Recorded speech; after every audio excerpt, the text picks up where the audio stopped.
Se ve bien, ¿cierto? Sí, se ve perfecto. Bueno, yo lo único que no voy a... si me preguntan, no me manden por el chat, porque yo no voy a poder estar viendo la presentación y el Meet a la vez. Eh, así que, nada, desactiven el micrófono, me interrumpen, me van preguntando si... Eh, es un tema bastante específico y es repaso, ustedes algunas cosas ya lo vieron, por lo tanto no es necesario hacer todo un hilo de la clase, me interrumpen, es más importante parar en las cosas que les sirva a ustedes que hacer toda la presentación continuada, así que abren el micrófono, me interrumpen, me cortan, preguntan y vamos viendo lo que más les sirva.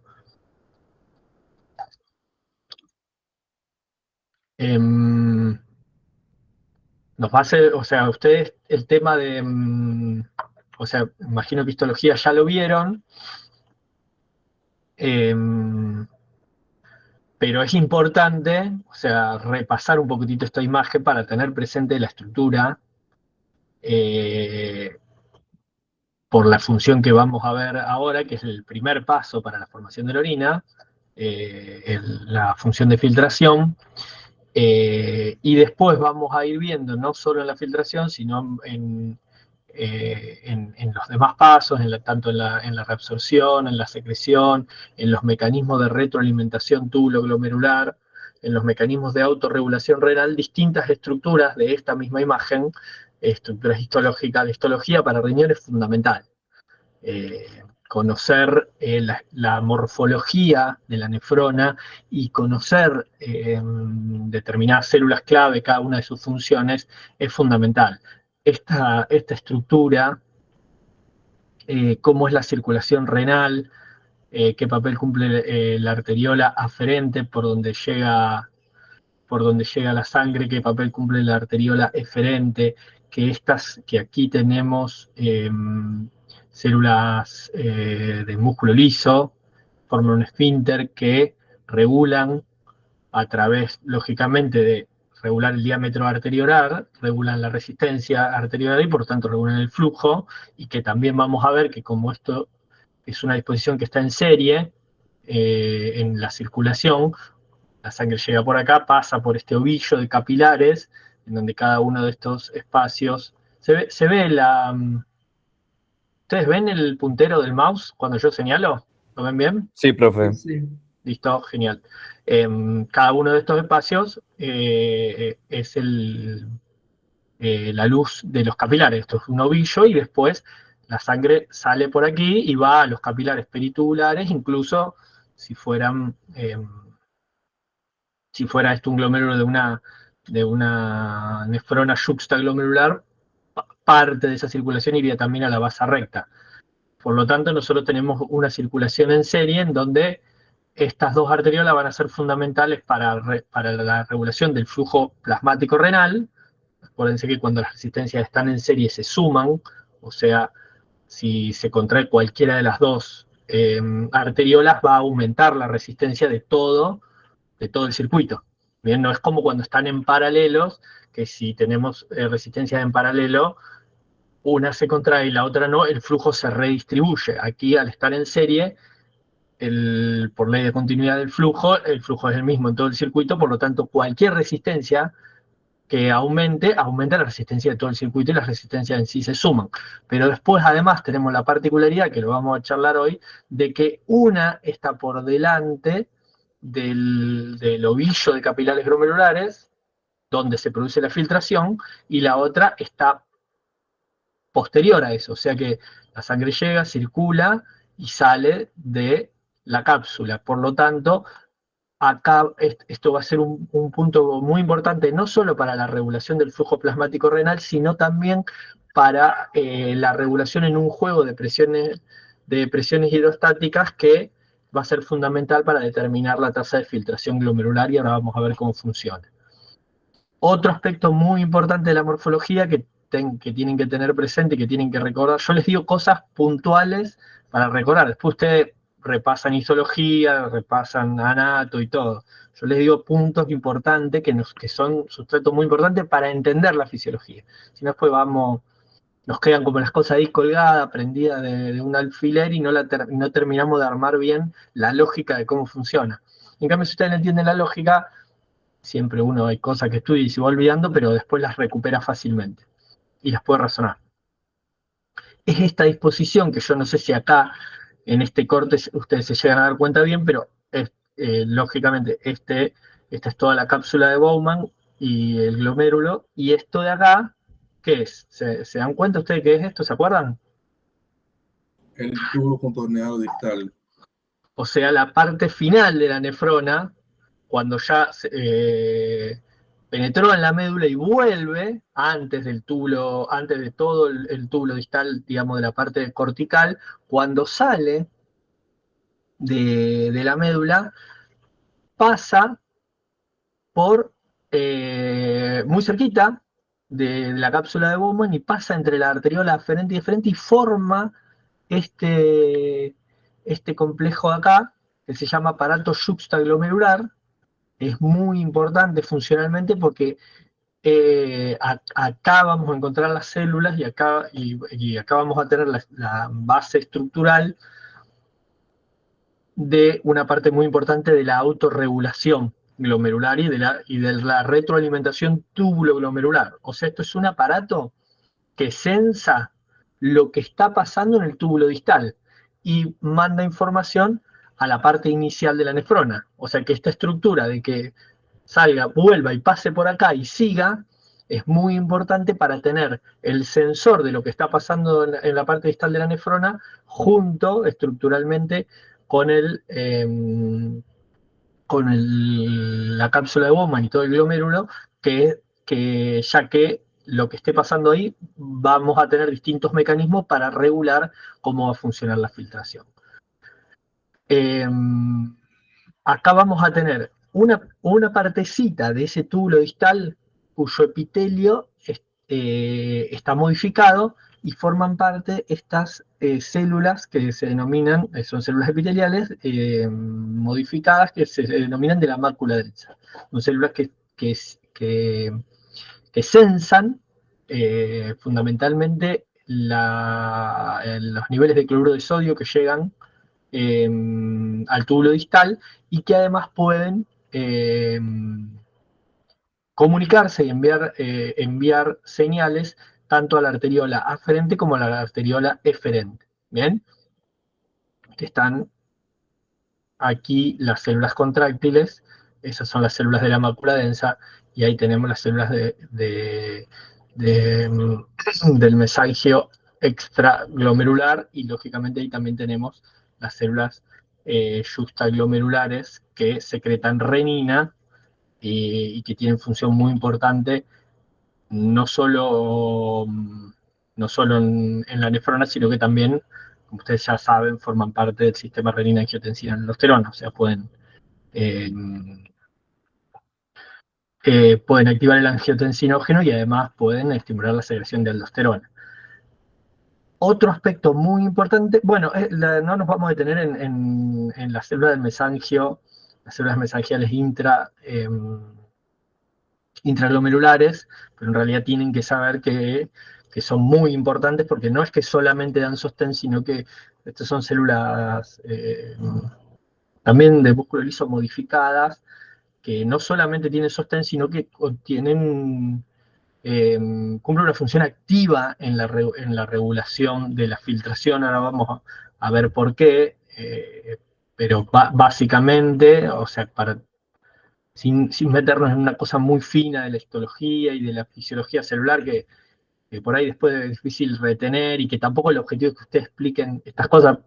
En realidad, tenerlas presentes es importante más adelante cuando estudien clínica y empiecen a estudiar todas las glomerulopatías, que son muchas y que se clasifican por la fisiopatología y la anatopatología, digamos, del glomérulo. Son un lío, pero tener presente que tiene una función activa y que la filtración glomerular depende básicamente de dos cosas: una presión de filtración, o sea, el flujo a través de la membrana, como cualquier flujo, va a depender de la presión, o sea, del componente activo que aporta la fuerza, la energía para que el plasma fluya, y un coeficiente de filtración. ¿Bien? Ese coeficiente de filtración tiene un componente de la propia barrera, que lógicamente va a tener que ver con los elementos de esa barrera, que funcionalmente y estructuralmente podríamos decir que son tres: el endotelio de los capilares fenestrados, la membrana basal y toda la estructura de pedicelos de los podocitos que envuelven a los capilares y forman toda una estructura que deja hendiduras por las cuales también se puede filtrar. Por lo tanto, ese coeficiente de filtración va a depender de esa estructura, o sea, de la capacidad de filtración que tenga toda esa estructura, las tres capas. Ahora vamos a ver qué aporta cada una de las capas. Y también, por supuesto, la superficie. En cualquier intercambio necesitamos la fuerza que promueve el intercambio, que aporte la energía, que va a ser la presión efectiva de filtración, y donde vamos a repasar un poquito cuáles son los juegos de presiones, basados lógicamente en las presiones que ya estudiaron, en las fuerzas de Stirling en los capilares. Las vamos a ver en las particularidades que tiene acá. El otro va a ser esta permeabilidad, digamos, de la membrana, que va a estar determinada por estas cuestiones estructurales, y que parte de eso tiene una modificación activa. O sea, esto se puede alterar de forma patológica, porque se altere la estructura de la membrana, pero también tiene cierta regulación. Los pedicelos de los podocitos se modifican, pueden modificar el tamaño de esas hendiduras, que son contráctiles, y las células del mesangio también. Y lo otro que se modifica también es la superficie de filtración, que sería la superficie total de todo este ovillo de capilares que está dentro de la cápsula de Bowman, que eso también se puede modificar, y que también es parte de lo que incluso con la edad también se va perdiendo, ¿no? Porque se van perdiendo algunos capilares, se van perdiendo nefronas también. Ustedes saben que las nefronas no se regeneran, por lo tanto con la edad se van perdiendo espacios capilares, se van perdiendo glomérulos, se van perdiendo nefronas, por lo tanto la capacidad total de todo el riñón va reduciéndose, por lo tanto el área total de filtración también se va reduciendo, y eso hace que con la edad generalmente se estima que a partir de los 40 años empezamos a perder, empieza a bajar la tasa de filtración, en parte por causa de esta pérdida digamos, de nefrona y disminución de esta superficie de filtración, a un ritmo aproximadamente del 1% anual. Por lo tanto, la persona que llega a lo mejor a los 80 años va a tener un 35-40% de menor de tasa de filtración glomerular que una persona, que la misma persona cuando tenía 40 años, o sea, en forma estimada, en forma aproximada, en forma promedio, digamos, para que tengamos una noción de la importancia que tiene funcionalmente toda esta estructura. Ustedes saben que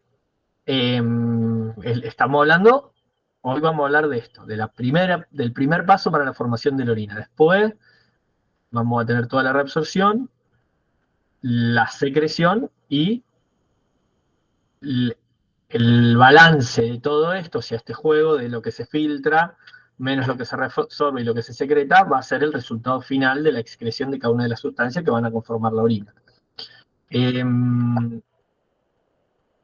idea qué importancia tiene el flujo plasmático renal con respecto a la volemia total? O sea, por ejemplo, al volumen minuto cardíaco.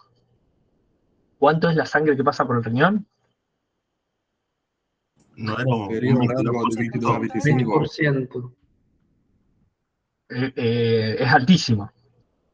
Es un porcentaje muy alto. Ustedes se dan cuenta, el 20% es un quinto de toda la sangre que pone a circular el corazón va a los riñones. Los riñones tienen un consumo de oxígeno muy importante. Tienen un consumo de oxígeno porque hacer este trabajo de filtrar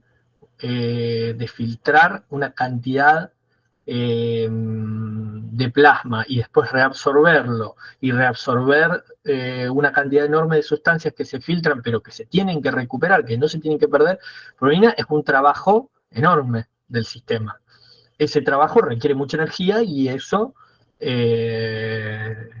se resume en un alto consumo de oxígeno. De todas maneras, eso no es lo que explica el altísimo nivel de flujo que tienen los riñones, sino que a su vez se estima que está 3 o 4 veces mayor de lo que se requeriría para ese consumo de oxígeno.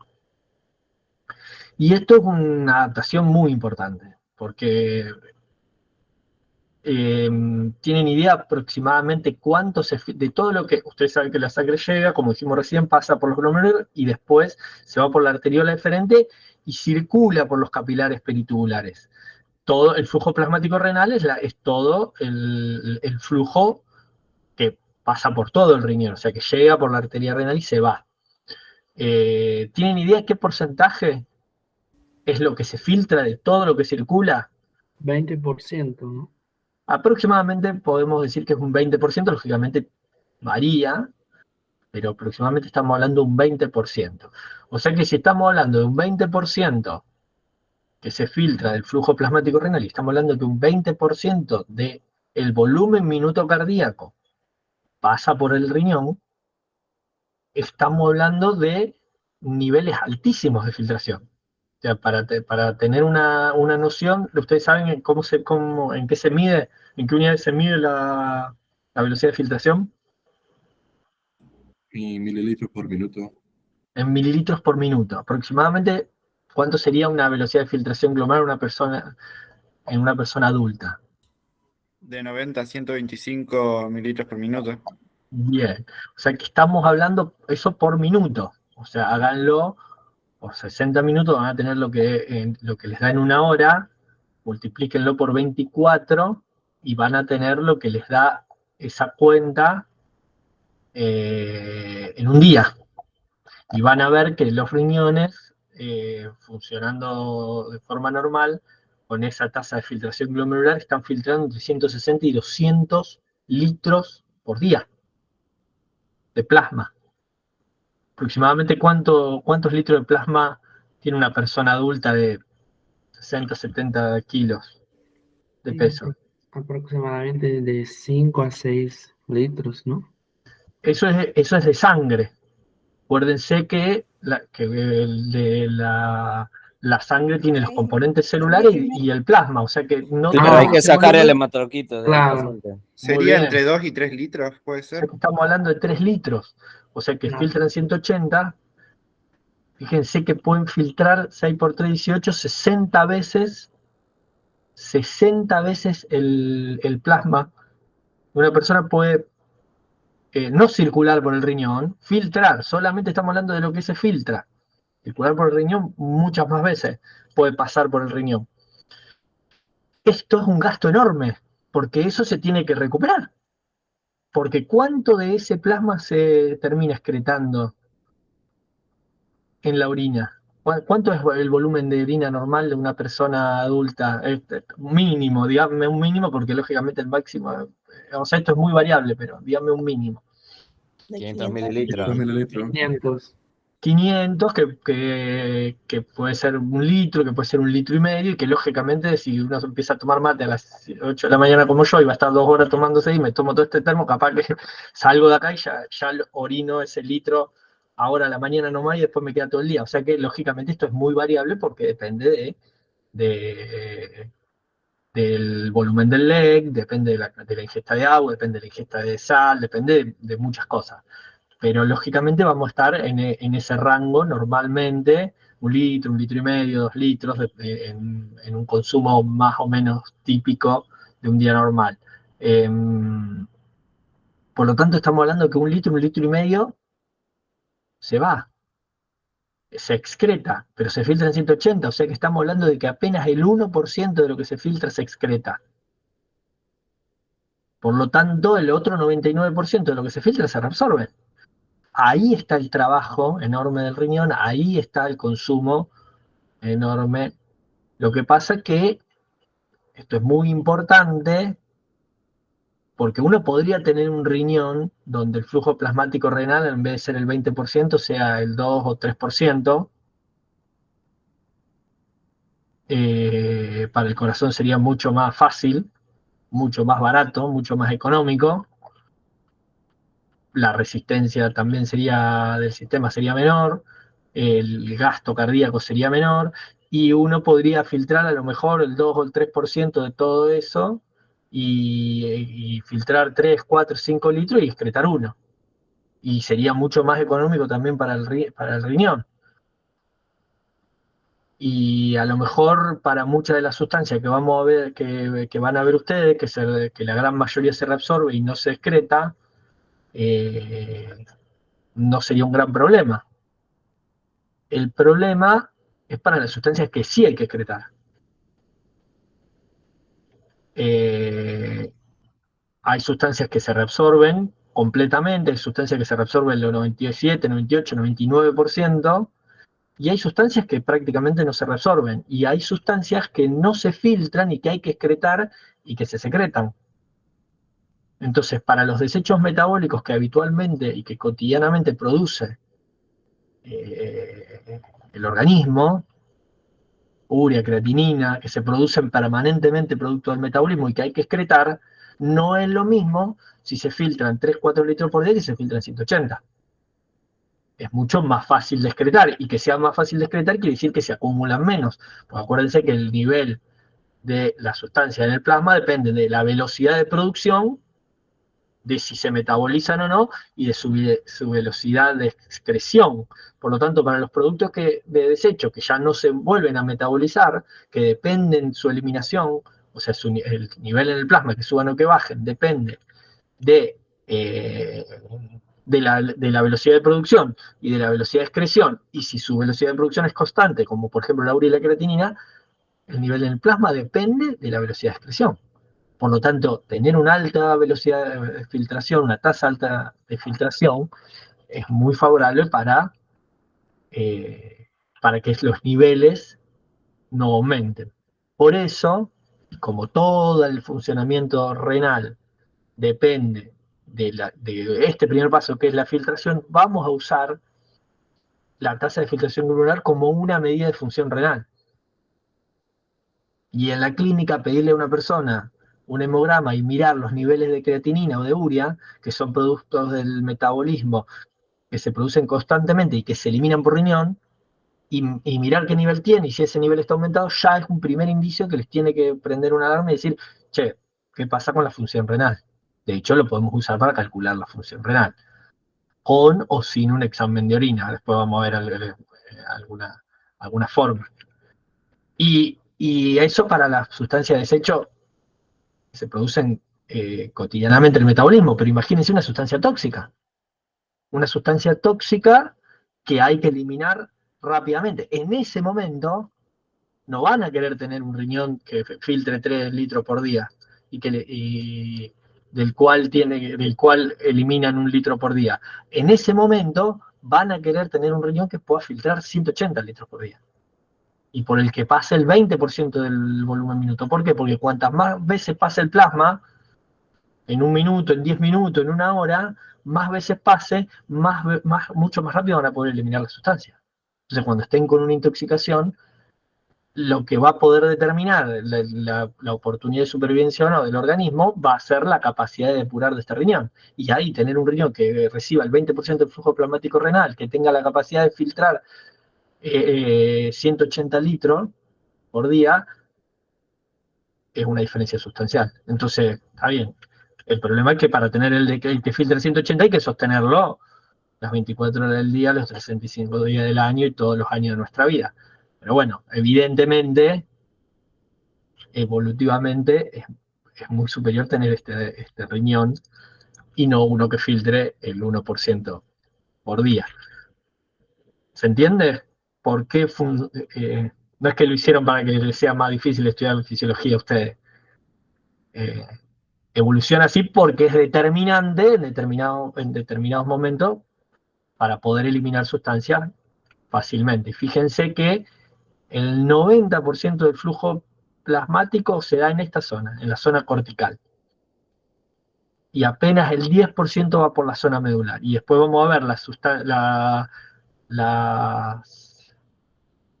nefronas justaglomerulares, que son las que están más cerca de la médula y que penetran más hasta la papila renal, donde ahí en esa zona de la papila el flujo es muy, muy, muy pequeño, apenas el 1% de todo el flujo plasmático renal pasa por esas zonas de alta concentración de intersticio, pero que son fundamentales para la concentración de la orina. Bien. Vamos,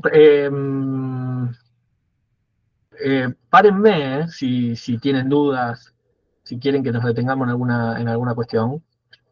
Oh, profe, una consulta. Sí. ¿Hay alguna definición de coeficiente de filtración? El coeficiente de filtración es una forma de medir la facilidad que tiene para filtrar una sustancia a través de la membrana. Bien, está determinado principalmente por la permeabilidad de la membrana, o sea, tiene dos determinantes, la permeabilidad de la membrana y la superficie de intercambio. Esos son los dos. Ahora lo vamos a ver, creo que en una diapo un poquito más adelante lo puse y lo vemos. Acá está.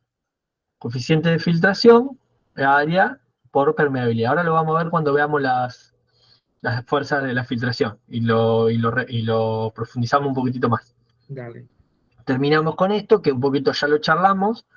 La tienen que conocer, la membrana de filtración, los tres elementos fundamentales, el endotelio capilar glomerular. Esto tengan presente que los capilares glomerulares son capilares fenestrados y tienen fenestraciones, tienen una permeabilidad mucho mayor a la del resto de los capilares del resto de los tejidos, digamos. Son similares a los que estudiaron tal vez en los sinusoides de Pat, digamos, en el hígado, que tiene un coeficiente de filtración muy alto, incluso superior.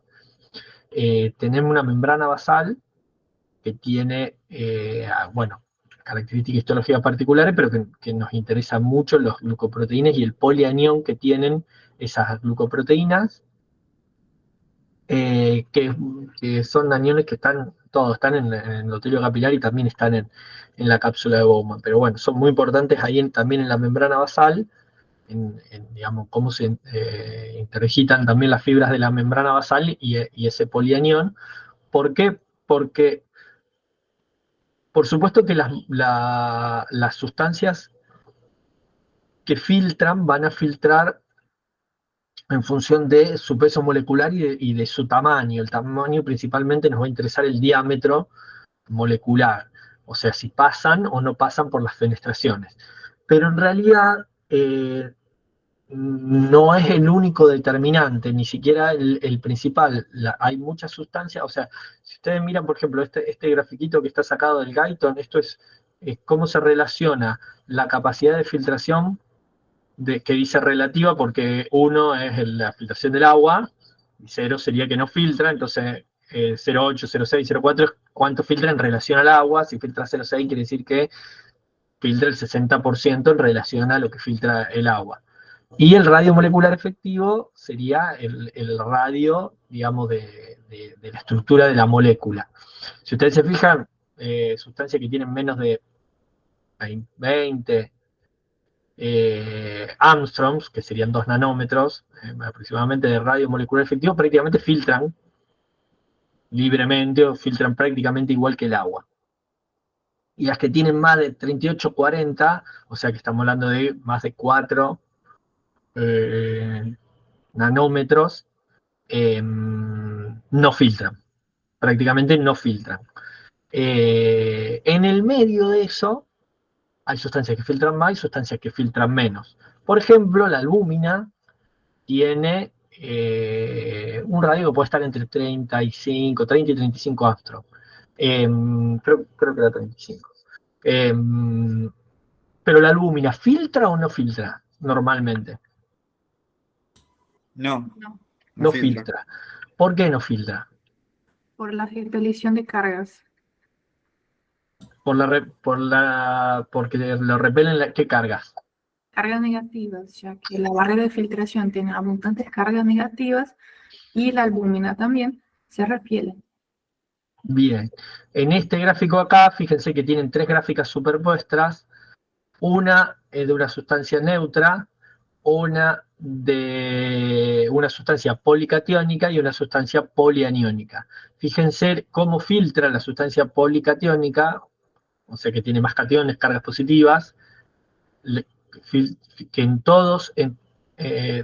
eh, en todos los radios moleculares, o sea, sustancias de distintos radios molecular, todas filtran más que las que son neutras y todas filtran más que las que son aniónicas.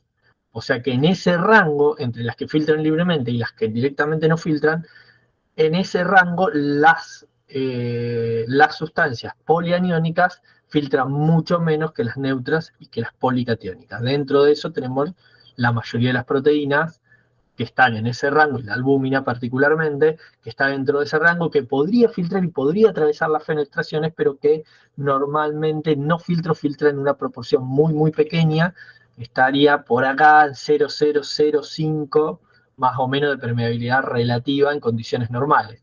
¿Qué importancia tiene esto? Que cuando hay alteraciones estructurales de estos capilares, lo primero que se altera generalmente es esa membrana basal y lo primero que se altera es ese polianión. Por lo tanto, lo primero que se observa es la filtración de la albúmina. Y por lo tanto, podemos tomar a la albúmina mucho antes de que haya proteinuria, o sea, de que haya proteínas en orina, que normalmente hay proteínas en la orina. Si ustedes toman un examen de orina y piden la cantidad de proteínas que aparece por día en una persona en orina, los exámenes de orina se toman por día porque como la velocidad de excreción de orina es tan... uno no la puede tomar de forma directa porque uno ve lo que se excreta y lo que se excreta aparece en el momento de la micción, o sea, se va produciendo la orina, eso va a la vejiga y después se excreta. Por lo tanto, no tenemos una velocidad de excreción de orina salvo que una persona esté sondada y que eso vaya directamente a una sonda y a una bolsita y ahí uno sí la puede medir. Pero si la persona está sondada, se pide que junte la orina de un día y se analiza esa orina y se analiza la cantidad total de orina que hizo en un día. ¿Saben más o menos cuánto es la excreción cuánto es la excreción de proteínas por día? Aproximadamente 125 o 130 miligramos día. Bien, o sea que hay presencia de proteínas en la orina, porque si hay 125 miligramos por día de proteínas, quiere decir que hay proteínas en la orina. Después la concentración, y esto se toma en miligramos por día porque se trata de ver cuánto se excretó en total de la sustancia, porque eso puede estar más concentrado o menos concentrado según cuánto orinó. Y cuánto orinó puede haber dependido también de cuánto agua ingirió, o si hizo mucho calor y perdió agua por otros medios. Por lo tanto, se toma el total. Entonces, ¿por qué hay 100, 120 miligramos de proteína por día si las proteínas prácticamente no filtran? ¿Saben por qué? Hay unas proteínas que son formadas en el túbulo, que serían las proteínas de Tannhaus-Fall. Estaría ligado también en el proceso de la formación de cilindros, pero ahí estaría de otro lado. Muy bien, sí, son cosas que en realidad van a ver más adelante, lógicamente cuando empiecen a ver un examen de orina y qué son los cilindros y todo, pero es importante que tengan esta noción porque si no parece como una contradicción. ¿Hay proteína en la orina o no?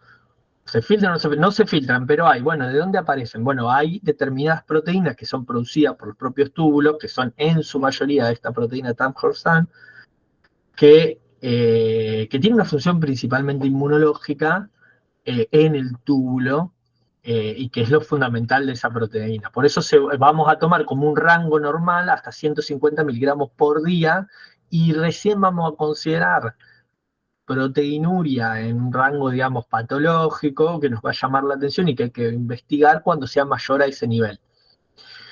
El problema es que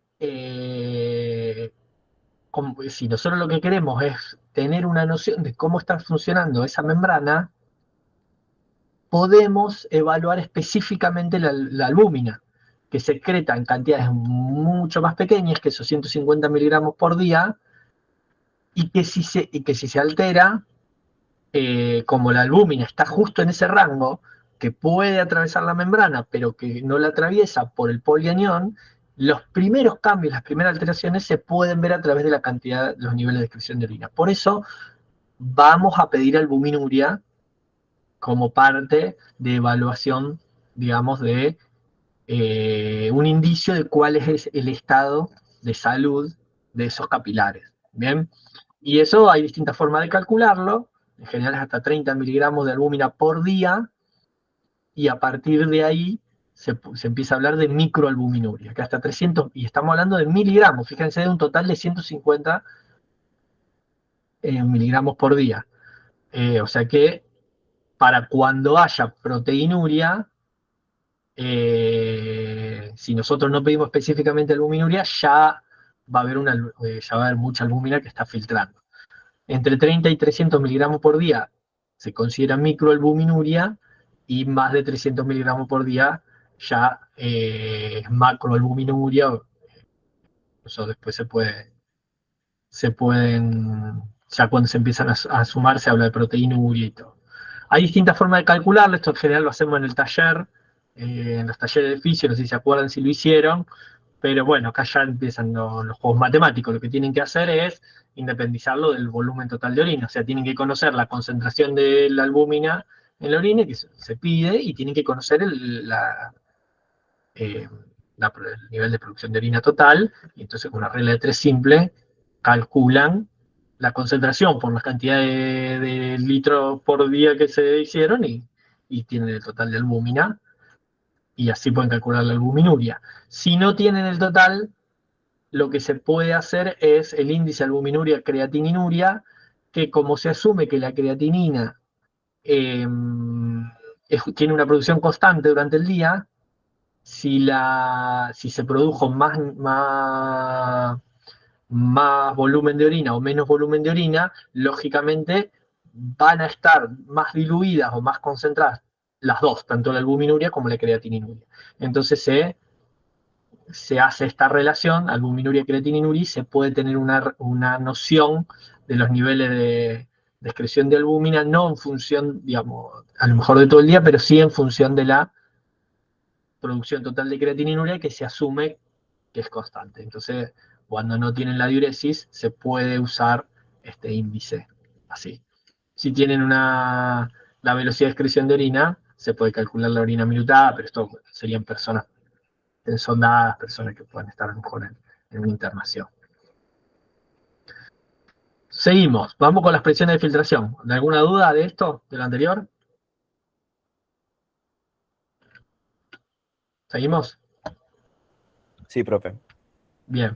Profe, Sí. perdón, ¿podría volver la diapositiva? Sí. No, nada para mirar la diapositiva. Gracias, profe. ¿Listo? Sí, listo.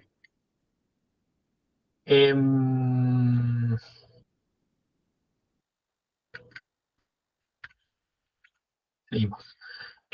Acá habíamos dicho entonces que como cualquier análisis, digamos, de flujo a través de una membrana, vamos a tener dos elementos: un elemento activo, que es la presión de filtración, que es el que aporta la fuerza, y el coeficiente de filtración. Habíamos dicho que ese coeficiente de filtración depende tanto del área como de la permeabilidad. Dijimos que la permeabilidad depende de la estructura de esa membrana y sus diferentes componentes. Y que lógicamente el área se puede modificar según también en parte el estado de salud de todos estos capilares. Nos faltaría analizar un poquitito qué es esto de la presión efectiva de filtración y cuáles son las fuerzas que permiten la filtración. Ustedes ya estudiaron las fuerzas de Stalin en un capilar sistémico, ¿no? Y estudiaron la presión hidrostática y la presión oncótica. Bien, o sea, la presión hidrostática, la presión del plasma al circular, y que lógicamente hay también una presión hidrostática en el intersticio. Y la presión oncótica, que sería la presión que deviene del efecto de las proteínas que no pueden atravesar la membrana capilar, por lo tanto permanecen dentro del capilar. Acá vamos a tener, las fuerzas son las mismas, el estudio es el mismo, pero tenemos una característica, además del coeficiente de filtración, que yo les dije que era diferente al resto de los capilares sistémicos, tenemos una característica particular. En los capilares, de la mayoría de los tejidos, tenemos una arteriola aferente, tenemos la capilarización, y después del territorio capilar viene el territorio venoso. Bien, o sea que empiezan las vénulas, y después viene todo el territorio venoso, que tiene menor presión hidrostática. ¿Se acuerdan por qué hay menor presión hidrostática en el territorio venoso que en el arteriolar?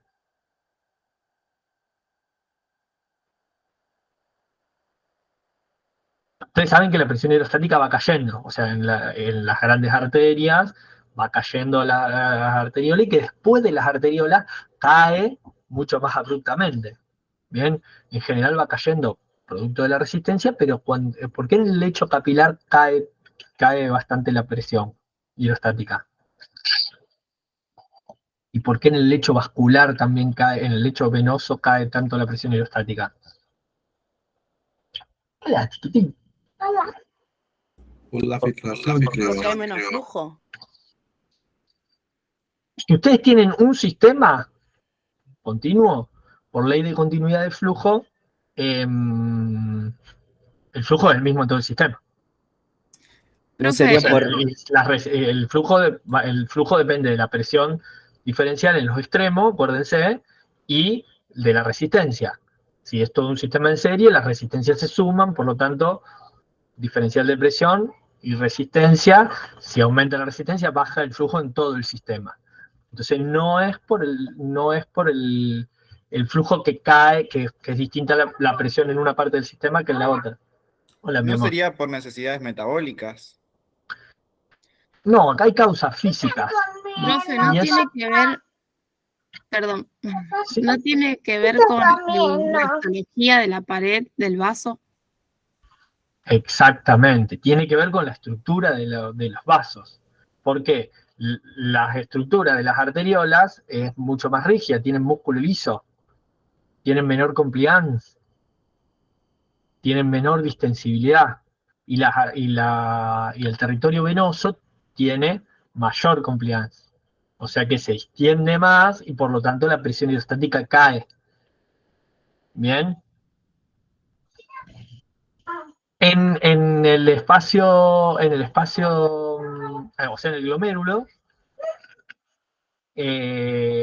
tenemos una estructura particular. Tenemos una arteriola eferente, tenemos el ovillo del capilar, y después tenemos una arteriola eferente. O sea que tenemos dos arteriolas, y las dos tienen pared vascular rígida con músculo liso, que además se contrae. Por lo tanto, no vamos a tener esa característica de la presión hidrostática tan baja, porque no vamos de acá directamente al lecho venoso. Esto de ahí va a los capilares peritubulares, y después de los capilares peritubulares empieza el territorio venoso. O sea que recién cae la presión hidrostática. Bueno, mi amor, pero tenés que esperar porque estoy en una reunión, yo, ¿sabes? Bueno. Se despertó el chiquitín. Estas son cosas cuando uno trabaja de casa en las ocasiones. Pero entra en una reunión. Entonces acá vamos a tener una cuestión, a ver si yo tengo acá para dibujar rápidamente.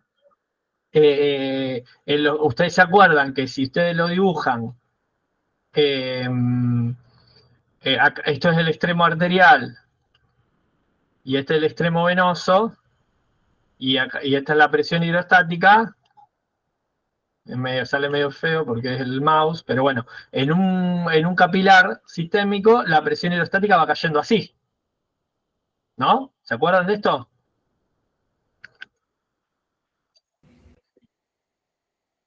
¿Se acuerdan o no se acuerdan? Sí, profe. Sí, profe. Bueno, en los capilares glomerulares, esto no cae de esa manera. Se sostiene la presión hidrostática. ¿Bien? No vamos a tener esta caída. Y la otra diferencia que vamos a tener es que la presión oncótica en los capilares se mantiene relativamente constante. ¿No? Y en el extremo arteriolar se favorece la filtración y en el extremo venoso se favorece la reabsorción de plasma. Bueno, en los capilares glomerulares esto tampoco ocurre. ¿Por qué? Porque la filtración es muy alta. Por lo tanto, a medida que se va filtrando el plasma, las proteínas que quedan se van concentrando. Por lo tanto, a medida que se concentran, como tenemos mayor concentración de proteínas, va aumentando la presión oncótica. Esta fuerza de acá, la presión oncótica en el capilar. Por lo tanto, va aumentando la presión oncótica. Bien, entonces yo ahora esto se lo voy a borrar. Como un... A mí me va a volar. Se va a volar Bueno, borré de más ahí, pero así. O sea que en realidad lo único que nos va a quedar esta zona de acá como la zona de presión efectiva. ¿Bien? Porque la presión hidrostática en el capilar tiende a la filtración. O sea, de hecho es la principal presión que genera la filtración. Y la presión hidrostática en la cápsula de Bowman es mucho menor, porque en esta zona de acá, a la medida que va filtrando, después va avanzando. Por lo tanto, no tenemos una gran presión hidrostática en la cápsula de Bowman. Y la presión oncótica se opone a la filtración porque tiende a retener el líquido dentro de los capilares. Por lo tanto, la presión efectiva de filtración, que sería esta fuerza en verde, que sería el resultante de toda esta fuerza, es una resultante aritmética. O sea que ustedes suman la presión hidrostática en capilar, le restan la presión en la cápsula de Bowman, que se opone a la filtración, y le restan la presión oncótica, y les va a dar la presión de filtración. Estos son más o menos algunos valores que están sacados del Guyton, pueden variar un poquitito según la bibliografía, y lógicamente no es el mismo, sería un valor promedio, lógicamente no es lo mismo en el extremo arterial aferente que en el extremo arterial deferente. Pero para que se den una idea, aproximadamente con valores con estos valores hay un balance de 10 milímetros de mercurio a favor de la filtración. O sea, esta presión efectiva de filtración es de aproximadamente 10 milímetros de mercurio. ¿Bien? ¿Qué es lo importante que tienen que saber de esto? Más que ponerse a explicar, digamos, si ustedes ya conocen las fuerzas de Starling y conocen este fenómeno, en todo caso tener noción de qué diferencias hay y por qué hay estas diferencias en el glomérulo. Hola, Y hola, hola. Anda un ratito con mami, después venís.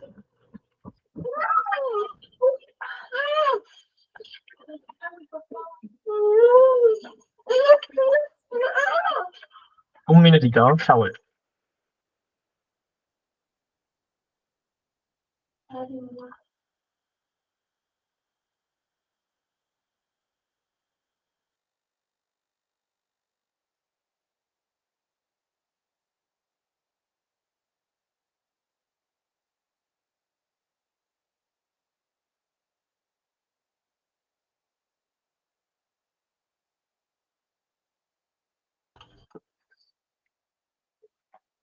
Perdón, ya estamos de vuelta.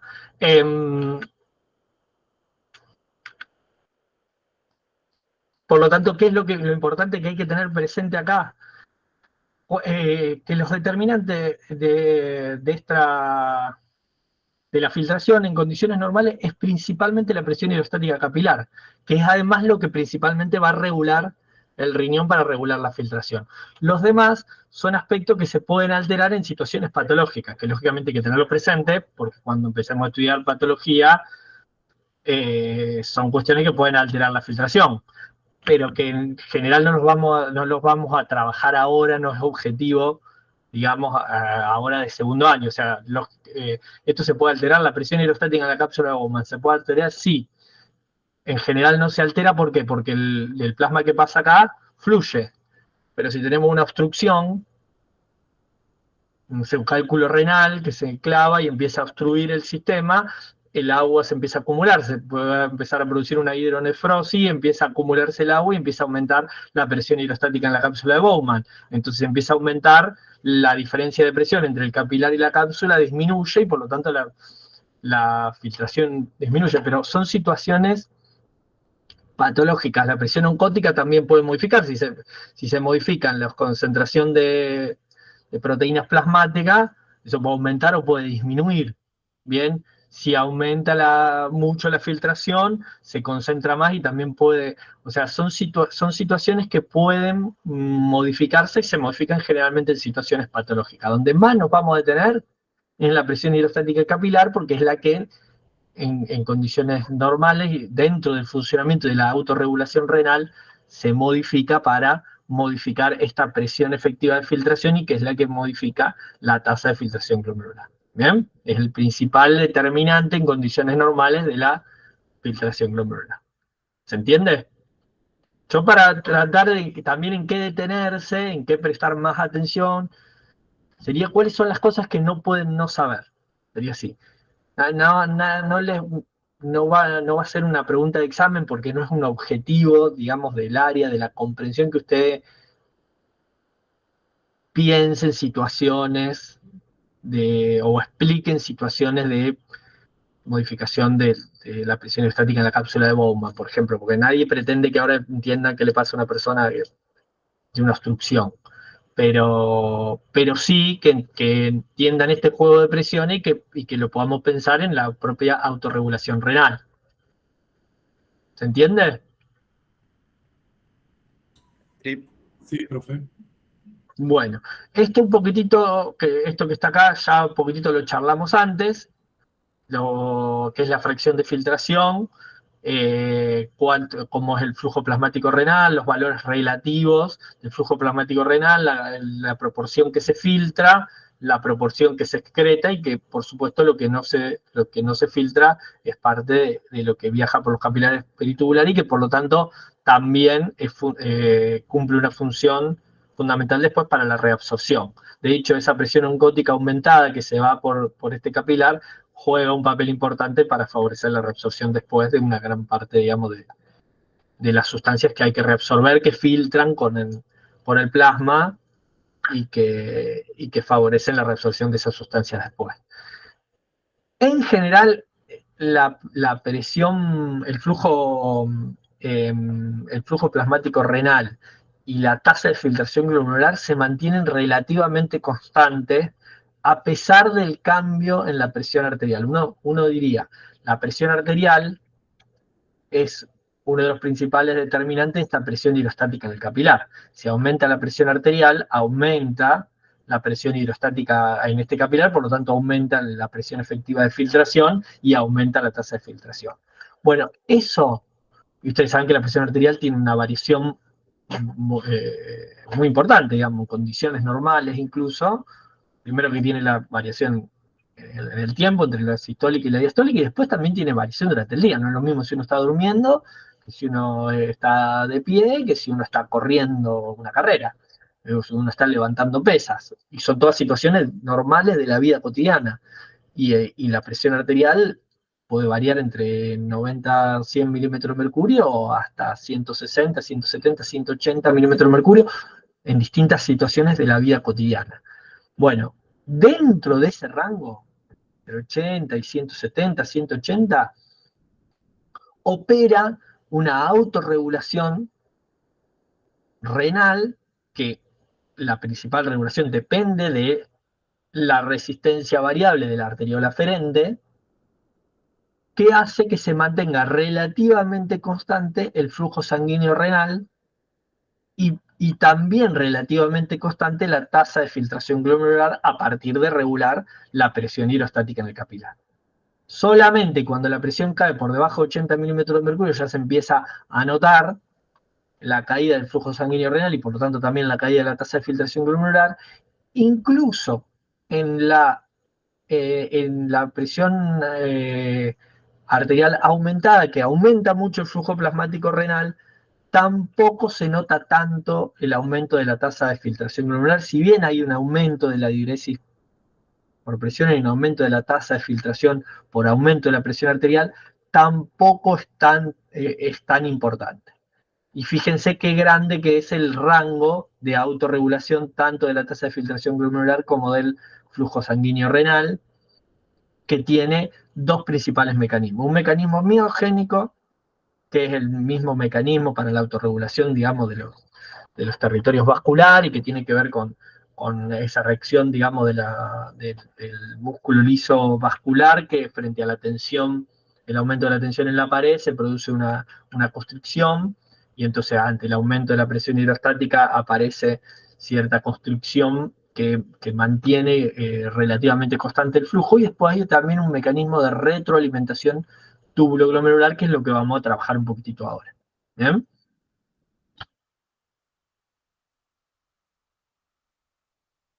Esto ya lo charlamos un poquitito antes, esto es la diferencia entre las resistencias en serie y en paralelos.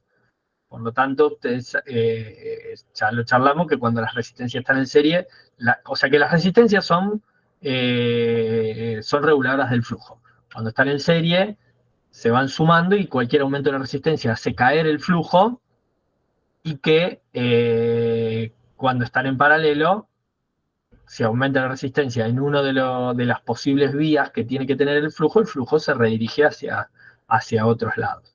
La resistencia arteriolar aferente y la resistencia arteriolar eferente van a ser fundamentales para regular el flujo plasmático renal, o sea, cuánto circula, pero también el índice de filtración.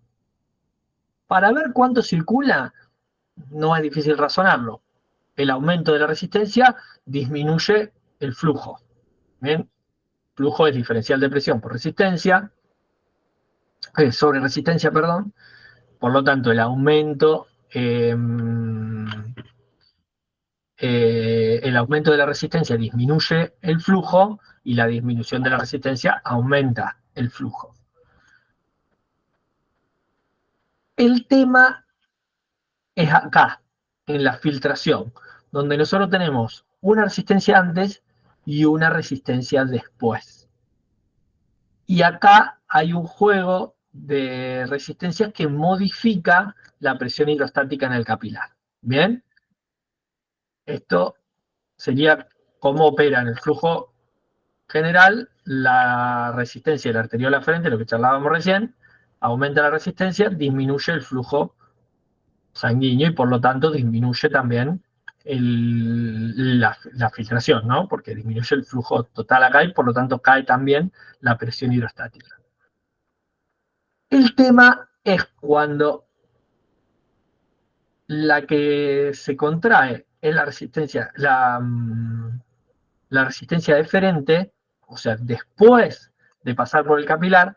Si bien hay un flujo sanguíneo disminuido, la presión hidrostática en el capilar está aumentada. ¿Por qué? Porque la presión hidrostática se modifica antes y después de la resistencia. La presión hidrostática cae después de la resistencia. Si usted tiene una resistencia acá, la presión hidrostática está aumentada antes de la resistencia y disminuida después de la resistencia. Bien, disminuye el flujo total, pero la resistencia está disminuida, pero la presión hidrostática después de la resistencia cae. En cambio, si la que se contrajo es la arteriola eferente, la presión hidrostática va a caer, pero después de la resistencia. Antes de la resistencia va a estar aumentada. Y esto funcionalmente es muy diferente Porque acá tiene una presión en el capilar glomerular, presión hidrostática en el capilar glomerular disminuida, y acá tiene una presión hidrostática en el capilar aumentada.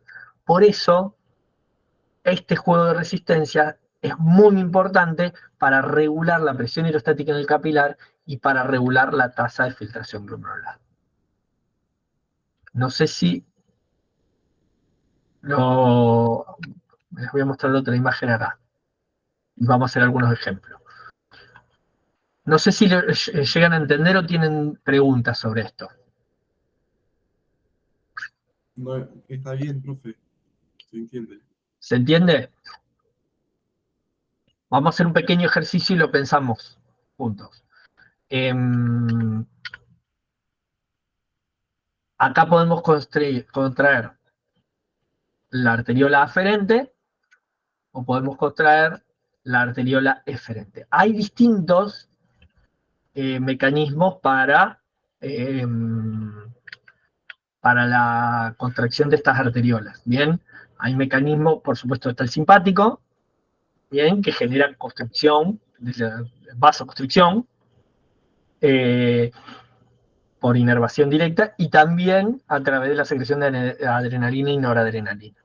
Bien, y después hay distintos sustancias, que también se denominan autacoides, que regulan las resistencias. Bien, por ejemplo, la adenosina es una sustancia que genera constricción de la arteriola aferente. Bien, si hay constricción de la arteriola aferente, el flujo, y acá podríamos pensar, ¿qué pasa con la presión hidrostática en el capilar? ¿Qué pasa con la tasa de filtración glomerular? ¿Y qué pasa con el flujo sanguíneo renal? Como las resistencias están en serie, lo más fácil, seguramente se van a dar cuenta que pasa con el flujo sanguíneo renal. ¿Aumenta o disminuye? Si hay constricción de la aferente. Disminuye. Disminuye. ¿Y qué pasa con la presión hidrostática en el capilar? Que está después de la resistencia. Cae.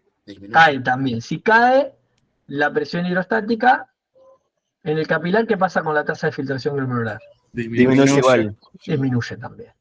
Por lo tanto, si pensamos la situación opuesta en la resistencia aferente, vamos a pensar todo para arriba. Aumenta el flujo sanguíneo, aumenta la presión hidrostática y aumenta también la tasa. Vamos al revés, vamos a la arteriola eferente. ¿Ven? Si hay constricción de la arteriola eferente, por ejemplo, la angiotensina 2, si bien genera vasoconstricción en general, la angiotensina contrae más la arteriola eferente que la aferente. Esto no es por una cuestión propia de la angiotensina, sino que principalmente porque hay otras sustancias vasodilatadoras que están actuando permanentemente en la arteriola aferente que hacen que no tenga tanto efecto la angiotensina 2 en la arteriola eferente como lo tiene en la arteriola eferente. Por lo tanto, el resultado final es una constricción mayor de la arteriola eferente que de la aferente. ¿Qué piensan que pasa con el flujo sanguíneo renal cuando aumenta la resistencia de la arteriola eferente? Disminuye. Disminuye, bien. ¿Qué pasa con la presión hidrostática en el capilar? Aumenta. Aumenta, porque está antes de la resistencia. La caída de la presión hidrostática se va a dar acá, después de la resistencia. Si aumenta la presión hidrostática en el capilar, ¿qué pasa con la tasa de filtración glomerular? Aumenta. Aumenta. Bien. Esto en realidad, en el funcionamiento normal, no es que ocurre que aumente la tasa. En general, esto va a ocurrir y la angiotensina va a aparecer cuando hay una caída de la tasa. Entonces, en general, lo que va a ocurrir es que la función de la angiotensina 2 es evitar que caiga la tasa de filtración glomerular. O sea, y acá hay un juego, que es en la constricción de la arteriola eferente tiene un rango de acción en esto de tratar de mantener la tasa de filtración o elevar la tasa de filtración. Hay dos fenómenos que pueden llegar a ser, o sea, que son contradictorios y que depende de un balance. la caída del flujo sanguíneo y el aumento de la presión hidrostática y capilar. Entonces, hay un primer periodo donde la contracción de la arteriola eferente, si bien hace caer el flujo sanguíneo renal y hace aumentar la presión hidrostática capilar, hay un efecto favorable a la filtración, al aumento de la tasa de la filtración. Bien. Hay otro periodo donde sigue cayendo el flujo, si sigue aumentando la resistencia, sigue cayendo el flujo sanguíneo renal y ya, lógicamente, no va a haber un aumento de la tasa. Pero bueno, hay una relación entre la caída del flujo sanguíneo y la tasa de filtración que hace que, a pesar de que caiga el flujo sanguíneo renal, no caiga la tasa de filtración. Entonces es un mecanismo para mantener la tasa de filtración a pesar de que cae el flujo sanguíneo renal. O sea, hay situaciones en las cuales el flujo sanguíneo renal va a estar disminuido por situaciones hemodinámicas generales de la circulación. Puede haber caído mucho la volemia, puede haber una situación que sea de estrés general, que sea necesario redirigir en otro flujo, pero si hay una caída por ejemplo, una caída importante de la volemia, o de la presión arterial, y hay una caída del flujo sanguíneo renal, este mecanismo mantendría la tasa de filtración, haría que no caiga tanto la tasa de filtración. ¿Por qué? Porque para la función renal es fundamental. Bien, por lo tanto hay que seguir eliminando sustancias. En todo caso, si lo que no queremos es perder agua porque hay una disminución de la volemia, después la vamos a reabsorber. Pero la tasa de filtración es importante mantenerla para mantener la función renal. Pero lógicamente este mecanismo tiene un límite. Si sigue aumentando la resistencia eferente y sigue cayendo mucho el flujo sanguíneo renal, va a haber un momento que va a caer igual la presión hidrostática del capilar. Bien, porque el flujo ya va a ser tan bajo que la presión hidrostática va a ser baja y por lo tanto la tasa de filtración glomerular va a caer. Por lo tanto, esto que quedó acá dibujado con las fichitas no siempre es así. En general, dentro de los mecanismos de regulación normales, cae el flujo sanguíneo renal y se mantiene la tasa de filtración glomerular. Y puede pasar que si cae mucho esto, también caiga la tasa de filtración glomerular. ¿Bien?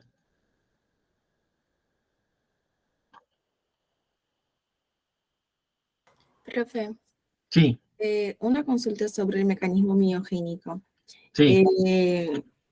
Nosotros ya sabemos que cuando ocurre el estiramiento de las paredes del vaso, sí, se va a activar los canales activados por estiramiento, va a permitir la entrada de caucho y todo, y eso permite una vasoconstricción refleja. Pero sí se da por el aumento del flujo. ¿Cómo funcionaría ese mecanismo miogénico frente a un aumento de la perfusión? A la disminución de la perfusión. El mecanismo miogénico depende de la tensión en la pared. En general, el aumento de la perfusión se puede dar por un aumento de la presión hidrostática o por una disminución de la resistencia del sistema. En general, la regulación de la resistencia del sistema está en la propia arteriola aferente. Por lo tanto, y es principalmente ese propio mecanismo miogénico. Por lo tanto, el mecanismo miogénico depende de la presión hidrostática, o sea, se da por el aumento de la presión hidrostática. No, el mecanismo miogénico no va a ser alterado por lo demás. Sí, si hay una disminución, digamos, del flujo y hay un aumento de determinado metabolismo, de metabolitos, pueden generarse sustancias vasoconstrictoras. O si hay una alteración del endotelio vascular, se pueden secretar sustancias vasoconstrictoras. Bien, o se pueden perder sustancias vasodilatadoras, y entonces se genera una vasoconstricción y eso hace que disminuya el flujo sanguíneo.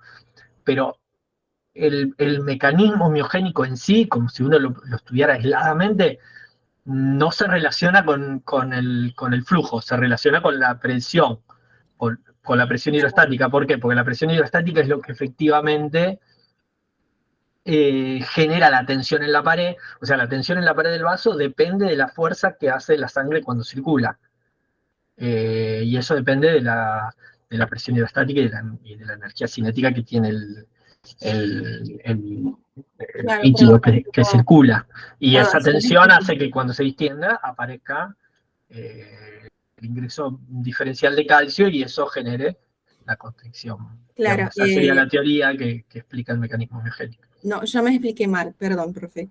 Cuando se disminuye la tensión sobre la pared, porque cuando aumenta se da justamente por estos canales, mayoritariamente por estos canales activados por estiramiento, pero cuando disminuye la tensión en la pared, ¿cómo se da ese mecanismo? Bueno, hay un rango de funcionamiento y de regulación. Cuando disminuye también hay un menor ingreso de calcio, por lo tanto hay una menor tensión en la pared. Lógicamente eso tiene un límite, que es la constricción arteriolar. El mecanismo miogénico tiene un rango de funcionamiento y a medida que aumenta la constricción del músculo liso y lógicamente si disminuye la tensión, disminuye el ingreso de calcio y disminuye la tensión generada por el músculo liso. Si baja mucho el flujo, ya no opera el mecanismo miogénico, operan otras sustancias vasodilatadoras, que en su mayoría son secretadas por el endotelio. Ah, bien, dale, gracias, profe. Por ejemplo, en el riñón tenemos las prostaglandinas. Las prostaglandinas son sustancias vasodilatadoras muy importantes que funcionan en ese caso. Por ejemplo, cuando cae mucho el flujo sanguíneo renal, generan vasodilatación capilar. Por eso las personas que están sometidas a una situación a lo mejor de estrés importante, por una situación, digamos, a lo mejor una caída de la volemia, digamos, de estrés, me refiero de estrés hemodinámico, no de estrés psíquico. Estoy hablando de estrés hemodinámico, una situación hemodinámica importante donde cayó mucho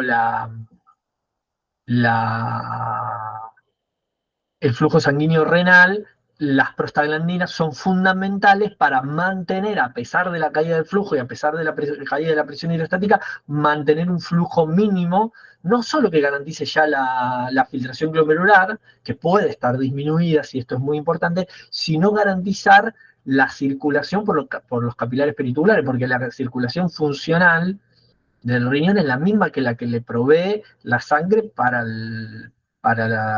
el aporte de oxígeno y de nutrientes a las células del parénquima renal, que acuérdense que habíamos dicho que recibe menos del 10% del flujo sanguíneo renal total, y que incluso en la papila eso cae muchísimo.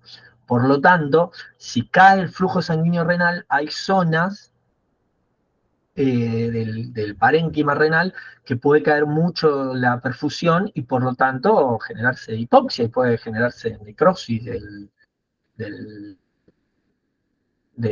parénquima renal. Por lo tanto, ahí hay sustancias vasodilatadoras que operan, por eso es importante tu pregunta, que operan y que tienen una función muy importante, como son, por ejemplo, las prostaglandinas. Por eso una persona que tiene una afectación renal importante, una insuficiencia renal, o que sabemos que tiene una función renal alterada, no hay que darle, que una vez se toma una aspirina por cualquier cosa, que son inhibidores de la COX, inhibidores que inhiben las prostaglandinas, no hay que tomarlos.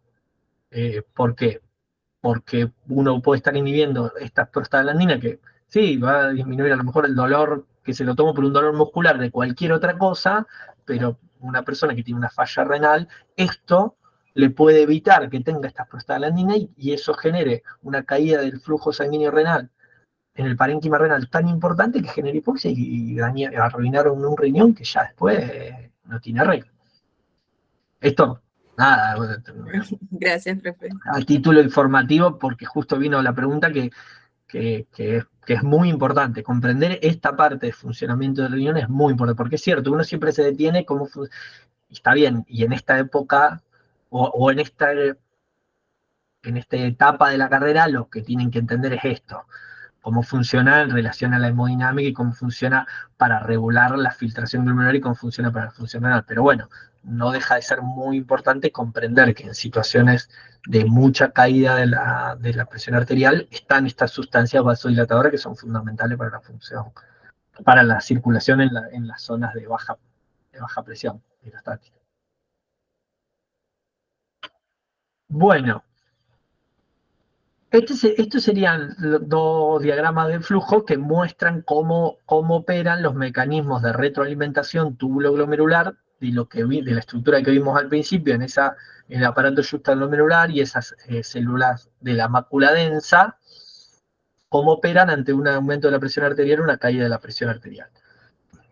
Lo principal a tener en cuenta acá, que lo que estamos describiendo son fenómenos de aumento de la presión y caída de la presión, que la mácula densa no sensa la presión arterial, no son sensores de la presión, no son varoreceptores, sensan el cloruro de sodio que llega al túbulo distal. Lógicamente, hay cierta relación. ¿Por qué?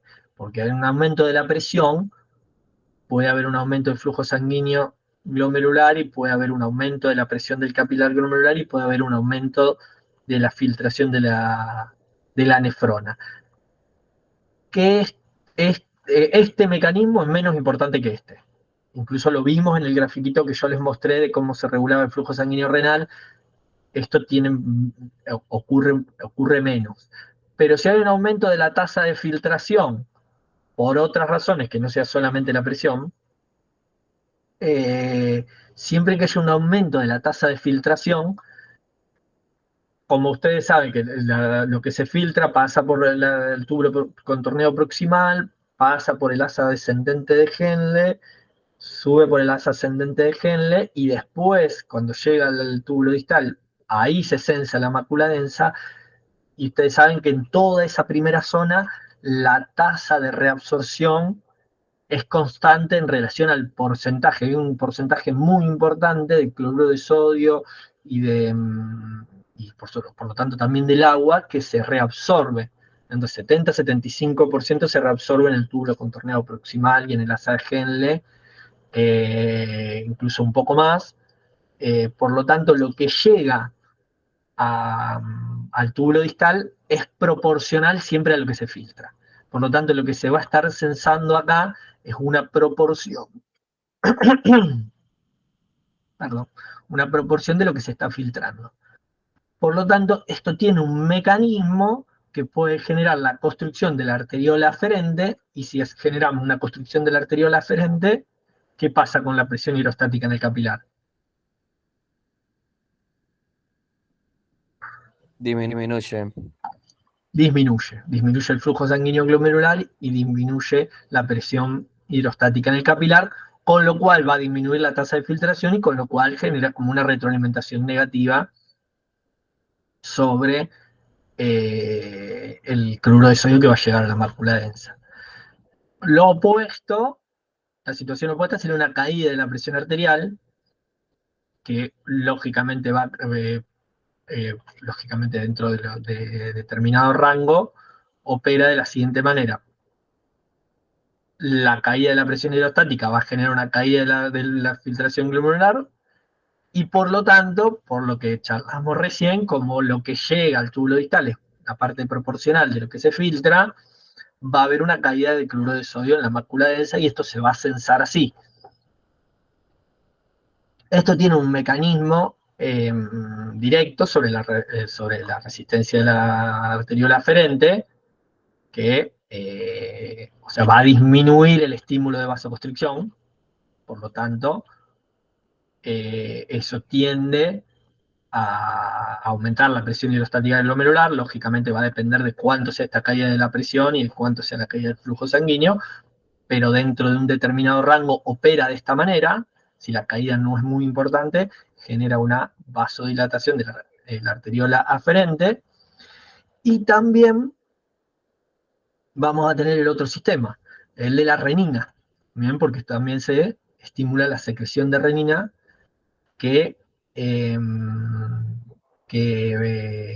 puede activar, transforma la angiotensinógena en angiotensina y que después también la angiotensina 1 se transforma en angiotensina 2 y esta angiotensina es la que charlábamos antes que genera una resistencia arteriolar eferente. O sea que aumenta la resistencia tanto de la aferente como de la eferente, pero fundamentalmente de la eferente, y por lo tanto, si hay un aumento de la resistencia arterial deferente, a pesar de que este disminuye el flujo sanguíneo renal, permite aumentar la presión hidrostática glomerular, o aunque sea mantener la presión hidrostática en el capilar glomerular mientras baja el flujo sanguíneo renal, y eso permite tender a mantener la tasa de filtración glomerular. Por eso opera como un mecanismo de retroalimentación negativa frente a esta caída de la presión hidrostática en el glomérulo. Este es el mecanismo que charlamos antes. Estos son los mecanismos de retroalimentación túbulo-glomerular, o sea, accionar sobre la resistencia del sistema de capilares glomerulares, arteriola aferente, a partir de lo que está pasando en la zona distal de la nefrona. Profe, ¿puedes repetir otra vez en alta presión? Sí. Acuérdense que para la alta presión tiene menos efecto sobre la tasa de filtración que pero frente a cualquier situación de aumento de la tasa de filtración,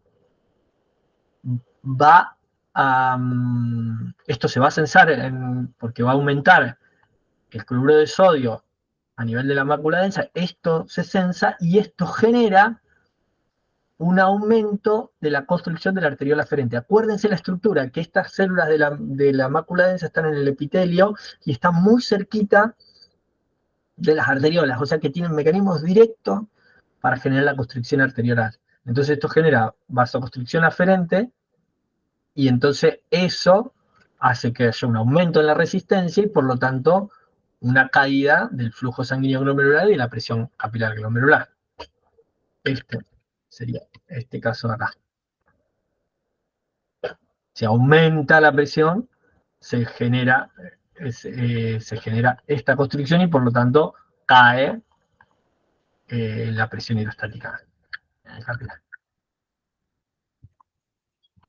Frente a un aumento del cloruro de sodio que llega a la mácula densa. Gracias. Bueno, una cosita rápida de Clearance como para tener un repaso, que en realidad después lo podemos volver a charlar después de que vean, digamos, concentración y ilusión, pero por lo menos para tener el concepto, acuérdense que el clearance es el volumen de plasma que es liberado completamente de una sustancia por unidad de tiempo. Ese es el concepto de declaramiento o de clearance. Bien, es un concepto un poquito abstracto porque en realidad no hay un volumen que se vaya libre de la sustancia absolutamente. ¿Por qué? Porque eso puede pasar en una nefrona, pero después eso se mezcla con todo el resto del plasma y sale todo junto, digamos, lo que se filtró y lo que no se filtró. Pero es un concepto para medir la capacidad renal de extraer una sustancia del plasma. Entonces, nosotros ya hablamos de filtración. Entonces, hay sustancias que se filtran y sustancias que no se filtran. De las sustancias que se filtran, hay sustancias que se reabsorben y hay sustancias que no se reabsorben. A su vez hay sustancias que se secretan y hay sustancias que no se secretan. Entonces vamos a tener distintos modelos de sustancias. Entonces van a tener, por ejemplo, la inulina o la creatinina como un modelo de sustancia que se filtra y que no se reabsorbe ni se secreta. La creatinina, ustedes saben que no es exactamente este modelo, pero que se utiliza en la clínica para estimar la velocidad de filtración glomerular, porque se conoce aproximadamente cuánto es lo que se reabsorbe y lo que se secreta, y entonces lo usamos como este modelo y porque es un porcentaje relativamente pequeño y su producción es constante. Pero la inulina sería el modelo de esta sustancia, el modelo ideal de esta sustancia sería la inulina. Tenemos modelos de sustancias que no se filtran, o que se filtran muy, muy poquito, pero que sí el sistema las puede secretar. como por ejemplo el ácido paraminopúrico y algunos ácidos orgánicos. Bien. Tenemos modelos de sustancias que se reabsorben y se secretan, que se filtran poco, que se reabsorben y se secretan, como por ejemplo el potasio. Y tenemos sustancias que se filtran, pero que se reabsorben completamente como sustancia, sobre todo metabólica, la glucosa, los aminoácidos, el sodio, si bien se reabsorbe, no sería un modelo de sustancia que no aparece después en orina. La glucosa sería un modelo de que se reabsorbe completamente, el sodio se reabsorbe en un 99%, pero hay una pequeña cantidad que aparece en la orina. Entonces el clearance nos va a dar una medida de cuánto este plasma que se va por acá,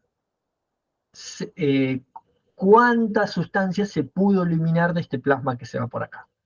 ¿Bien? En una sustancia que se filtra y que no se reabsorbe, el clearance no, puede ser una buena medida de lo que se está filtrando. ¿Por qué? Porque como no hay una secreción activa, lo que se excreta es igual a lo que se filtró. Por eso, cuando calculemos el clearance de alguna sustancia o la velocidad de aclaramiento de alguna sustancia, como por ejemplo la creatinina o la inulina, van a ser una buena medida de la velocidad de filtración glomerular. O sea, saber qué es lo que está pasando acá sin poder ir a verlo específicamente adentro, sino a partir de lo que vemos que se está excretando. El clearance se calcula con esta formulita de acá. Velocidad de excreción de la sustancia en orina, o sea, la velocidad con la que la sustancia aparece en orina, dividido la concentración plasmática de la sustancia. ¿Ven? Si yo sé cuánto aparece en orina, todo lo que aparece en orina se sacó del plasma. O sea que estoy teniendo una medida de cuánto está apareciendo en orina. Yo sé que se sacó del plasma. Si eso lo puedo tener una relación con cuánto es la concentración que hay en el plasma que está pasando de manera constante por acá, puedo tener una medida de la velocidad con la que estoy extrayendo eso de la sangre. A ver, si tengo una sustancia que aparece mucho en orina, pero la concentración plasmática es muy alta, aparece mucho en orina porque tiene una alta concentración plasmática. La estoy extrayendo de la sangre a una velocidad a lo mejor relativamente constante. Ahora, si una sustancia tiene poca concentración plasmática y aparece mucho en orina, es una medida de que la estoy extrayendo de la sangre muy rápido. O sea que hay un aclaramiento alto. Si la sustancia aparece muy poquito en la orina, puede ser que puede haber dos situaciones, que la concentración plasmática sea muy baja y por eso aparece poco en orina, pero la estoy extrayendo, o puede ser que la concentración plasmática sea muy alta, pero aparece poco en orina. Sodio no aparece demasiado en orina, son bajos las concentraciones de sodio que aparecen en orina. Sin embargo, la concentración plasmática de sodio es muy alta, entonces puedo con esta relación ver que hay una velocidad de aclaramiento baja. ¿Se entiende? Hay una relación entre lo que aparece en orina y la concentración plasmática. Con esa relación saco cuánto es la velocidad con la que lo estoy extrayendo de la sangre. Velocidad de excreción de orina la tengo que ver en la orina. Una medida de la sustancia que hay puede ser la concentración de la sustancia en orina. Tomo una muestra de orina, mido la concentración de sodio en orina. Listo. Tanto sodio por mililitro de orina. El problema es que eso solo no es un dato importante. Porque esa persona puede haber orinado 500 mililitros, puede haber orinado 3 litros. Por lo tanto, si orinó 3 litros, la concentración va a ser muy baja, y si orinó 500 mililitros, la concentración va a ser muy alta. Por lo tanto, ver la concentración de sodio en orina no es una medida así aisladamente que me pueda decir el clearance de sodio. Entonces tengo que tener el flujo de orina. ¿El flujo de orina de dónde lo puedo obtener? ¿Cómo pueden saber cuál es el flujo de orina de una persona? Con el volumen de orina 24 horas. Con el volumen de orina de 24 horas, con la diuresis. tienen que tener entonces la diuresis, lógicamente, si tienen el volumen de orina, que en general se lo van a dar en litro, un litro y medio, lo pasan a mililitros, lo dividen por 24 horas, lo dividen por 60 minutos y les va a dar el flujo de orina en mililitros por minuto. Ahora sí tenemos la velocidad de excreción. ¿Por qué? Porque si yo tengo X cantidad de miligramos por cada mililitro y tengo tantos mililitros por minuto, tengo una cantidad de miligramos por minuto que estoy orinando. Entonces ahí ya hay una masa de sustancia que estoy orinando. Si esa sustancia la puedo comparar con la concentración plasmática, tengo una relación de la velocidad con la que se está extrayendo. Si la concentración plasmática es muy alta, el clearance me va a dar bajito, y si la concentración plasmática es baja, el clearance me va a dar alto. Si la velocidad de excreción es alto, a una misma concentración plasmática, si la velocidad de excreción es alto, el clearance me va a dar más alto, y si la velocidad de excreción en orina es bajo, el clearance me va a dar más bajo. Entonces, el clearance de glucosa, ¿cuánto les parece que va a ser el clearance de glucosa? Si yo calculo la velocidad de excreción de la glucosa dividido la concentración plasmática de glucosa, ¿Es 0? les va a dar 0, porque acá concentración de orina de glucosa en una situación normal debería dar 0. Por lo tanto, si esto da 0, cualquier cosa por 0 da 0, esto debería dar 0. ¿Por qué? Entonces, la velocidad de aclaramiento de la glucosa es 0. ¿Qué quiere decir? Que no estoy aclarando, o sea que no hay ninguna parte de plasma que se va sin glucosa, o sea que no estoy extrayendo glucosa. Y no, es importante que no se extraiga, porque es importante para el metabolismo. Se filtra enormes cantidades de glucosa, porque si ustedes tienen 70 miligramos de glucosa por cada mililitro de plasma, y ustedes filtran 180 litros de plasma por día, hagan esos 70 por 1000 y por 180 y le va a dar la cantidad de gramos de glucosa por día que se filtran. Y sin embargo, todo eso se reabsorbe. ¿Bien? Entonces el clearance es 0. ¿Se entiende? Y después va a haber sustancias que se filtran y que se secretan casi completamente. Entonces ahí vamos a tener un clearance muy alto.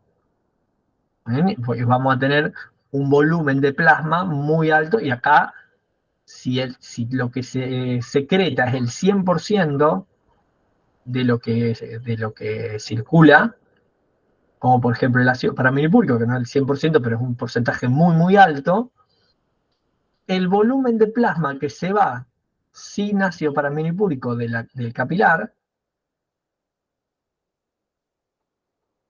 es prácticamente todo lo que pasó por el riñón. Por lo tanto, así como el clearance de glucosa debería dar 0, así como el clearance de inurina debería dar el volumen de plasma que se está filtrando, el clearance de ácido paraminipúrico debería dar un valor muy cercano al flujo plasmático renal. O sea, todo el plasma que pasa por el riñón se va sin ácido paraminipúrico. Esa es la utilidad del clearance. Para poder calcular el clearance, tendríamos que tener una muestra de sangre para poder obtener la concentración plasmática del clearance, una muestra de orina para poder tener la concentración en orina de esa sustancia, y tendríamos que tener la diuresis, como para tener una velocidad del flujo de orina, la velocidad de producción de orina. Con esos datos podemos calcular el clearance de cualquiera de las sustancias que aparezcan en sangre y en orina. Y entonces, para alguna de estas sustancias, como la creatinina, como el ácido paraminipúrico, se pueden utilizar para ver función renal, flujo sanguíneo renal, o para estudiar, la más común de esto es el clearance de creatinina para el estudio de la velocidad de filtración glomerular. Podría pasar que no tengan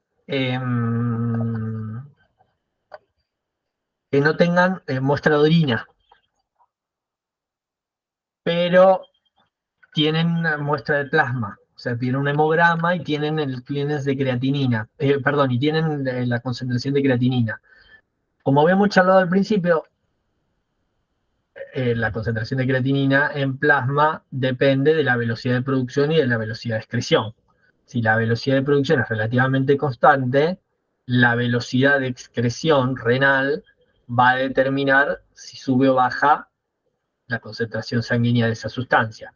Por lo tanto, un aumento de la creatinina debería hacernos pensar en una disminución del aclaramiento renal, una disminución de la velocidad de filtración, una disminución de la función renal. Por lo tanto, y sobre la base de este principio, se estudiaron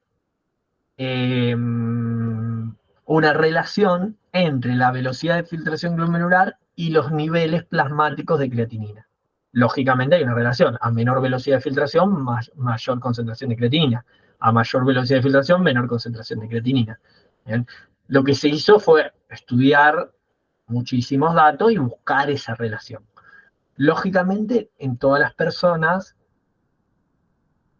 no es igual la velocidad de filtración glomerular. Entonces se estratificaron las personas en función del peso, de distintas variables, del peso y de la edad.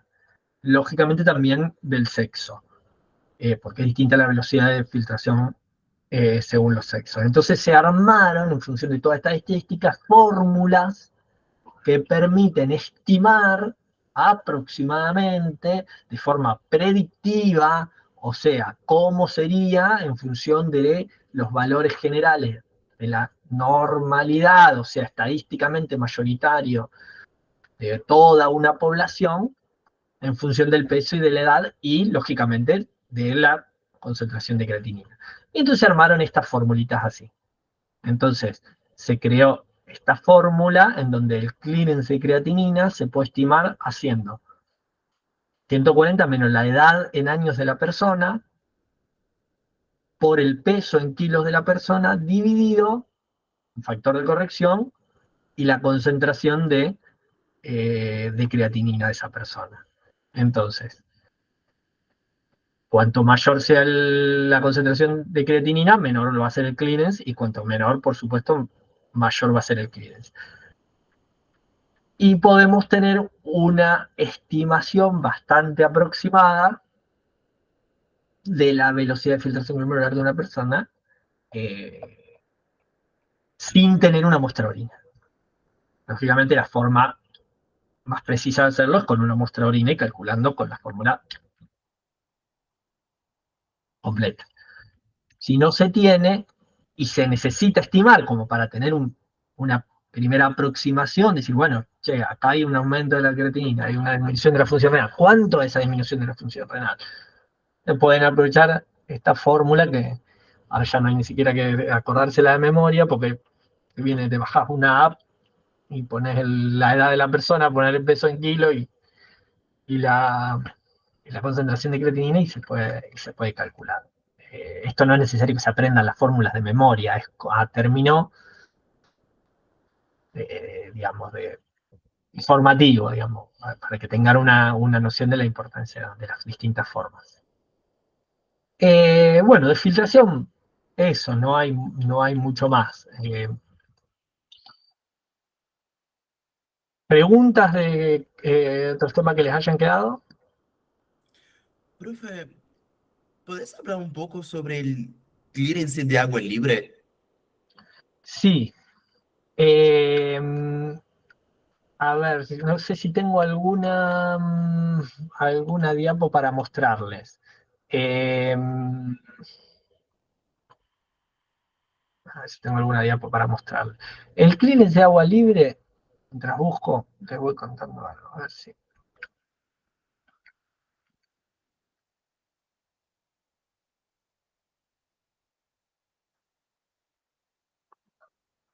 Esta concentración.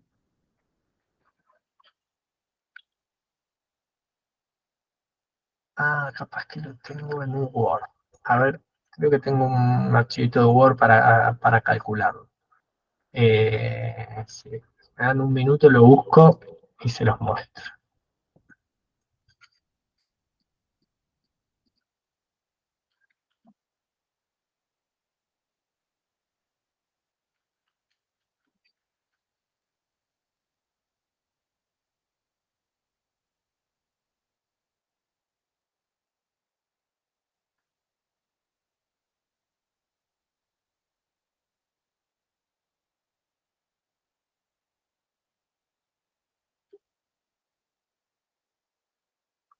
Bueno, no lo estoy encontrando, pero el clearance de agua libre es para estimar cuál es el manejo renal que está haciendo, el manejo que está haciendo el riñón del agua. O sea, si está reabsorbiendo agua, cuánto es el agua que está reabsorbiendo en relación a lo que se filtra.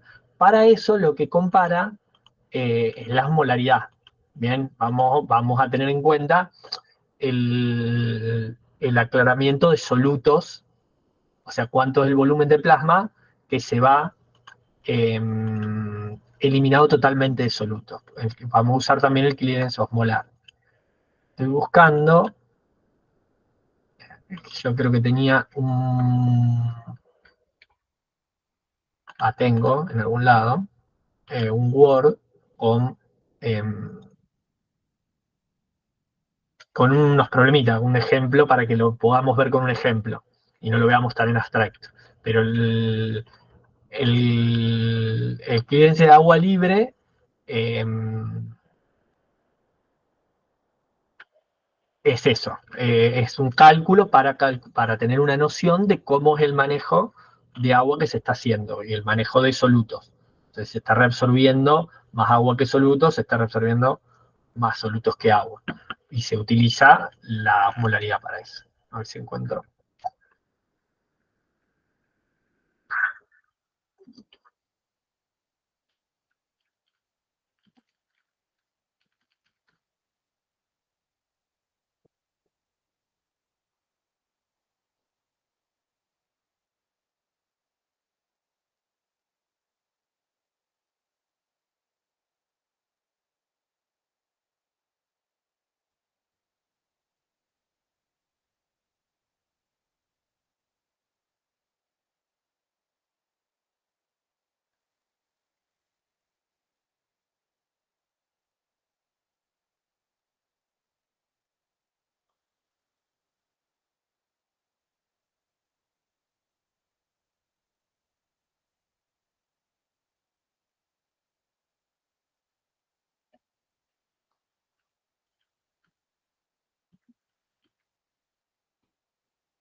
Bueno, a ver si lo puedo dibujar un poquito acá. Se los trato de dibujar, porque no estoy encontrando el archivito que yo tenía. Nosotros podemos calcular el clearance osmolar con la misma fórmula con la que calculamos el clearance de cualquier otra sustancia. La única diferencia es que vamos con esta formulita. Acá la única diferencia es que acá vamos a poner la concentración, la osmolaridad de la orina y la osmolaridad plasmática. Si nosotros ponemos acá la osmolaridad en orina y la osmolaridad plasmática, lo que vamos a tener acá es el clearance osmolar. O sea que nos va a dar el volumen total de plasma que se va liberado totalmente de solutos. ¿Bien? Lógicamente, como decíamos antes, es un volumen hipotético, pero bueno, en relación a todo lo que pasa, uno puede tener una noción de cuánto es la extracción de solutos que se está haciendo cuando el plasma pasa por riñón. Eso puede ser positivo o negativo en relación a la cantidad de orina que se excreta. Por ejemplo, se excreta a lo mejor 1,5 litros de orina. Y se genera más o menos de 1,5 litros de volumen de plasma sin nada de solutos. El volumen de plasma sin nada de solutos es el que se va por acá. Y la excreción de orina es lo que se va por acá. Entonces el clearance de agua libre sería comparar la cantidad de a ver si puedo poner acá el marcador acá. La cantidad de, o sea, el volumen de orina que se va por acá y el volumen de plasma que se va libre de solutos por acá. Esto que se va por acá es volumen de orina, velocidad de excreción de orina. Bien. Esto que se va por acá, que es volumen de plasma sin ningún soluto, sería clearance osmolar. Y me sale horrible porque estoy escribiendo con el mouse. Pero bueno, tenganme un poquito de paciencia. Esto sería clearance osmolar. Bien. Clearance osmolar, que es lo que les dije antes, poniendo acá la osmolaridad plasmática. Perdón, la osmolaridad de la orina. Y acá la osmolaridad plasmática. Bien. Profe, tengo Sí. una duda. Sí. O sea, los solutos que no salen efectuados con la orina es porque se fueron reabsorbiendo, ¿verdad? Claro. De todo lo que se filtra hay una parte que se reabsorbe. Y el resto se excreta. El clearance osmolar lo que te daría sería el cuánto es el volumen de plasma que se va libre de solutos del riñón. O sea que se va por acá libre de solutos. ¿Bien? Que sería calculado con esta misma fórmula acá, nada más que poniendo la osmolaridad en orina y la osmolaridad plasmática.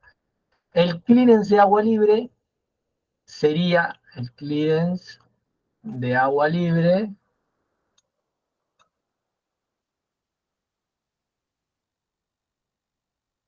sería esto menos esto.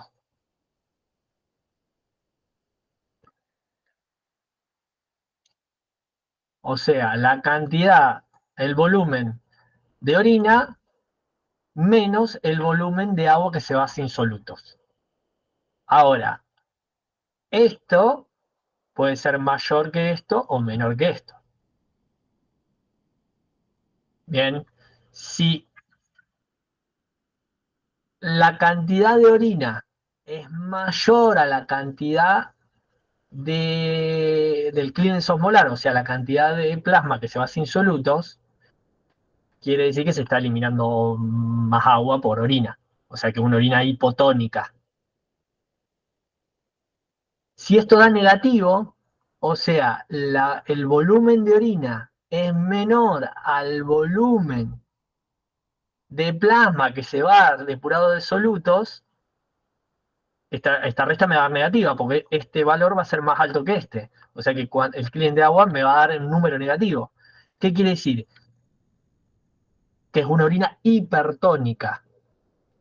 O sea que hay más solutos que se están yendo por la orina que los que se quedan en el plasma. Una orina muy concentrada. O sea, estoy eliminando más solutos. Para eso sería calcular el clearance de agua libre. Serviría para eso. Se calcula el clearance osmolar, después se calcula la velocidad de excreción de orina, la diferencia entre la velocidad de excreción de orina y el clearance osmolar, y te da una relación de para dónde se está yendo el agua y para dónde se están yendo los solutos. O sea, una relación de cuánto de todo lo que se filtra se está reabsorbiendo de agua y de solutos. No sé si se llegó a entender. Básicamente, si es positivo, quiere decir que estoy eliminando más agua que solutos, o sea, una orina hipotónica, y si es negativo, quiere decir que estoy eliminando más proporción de solutos que de agua, o sea, una orina hipertónica. Buenísimo, profe, gracias. Bueno, y ya los voy a tener que dejar, porque yo tengo otra reunión y porque además ya empieza la clase con Julio.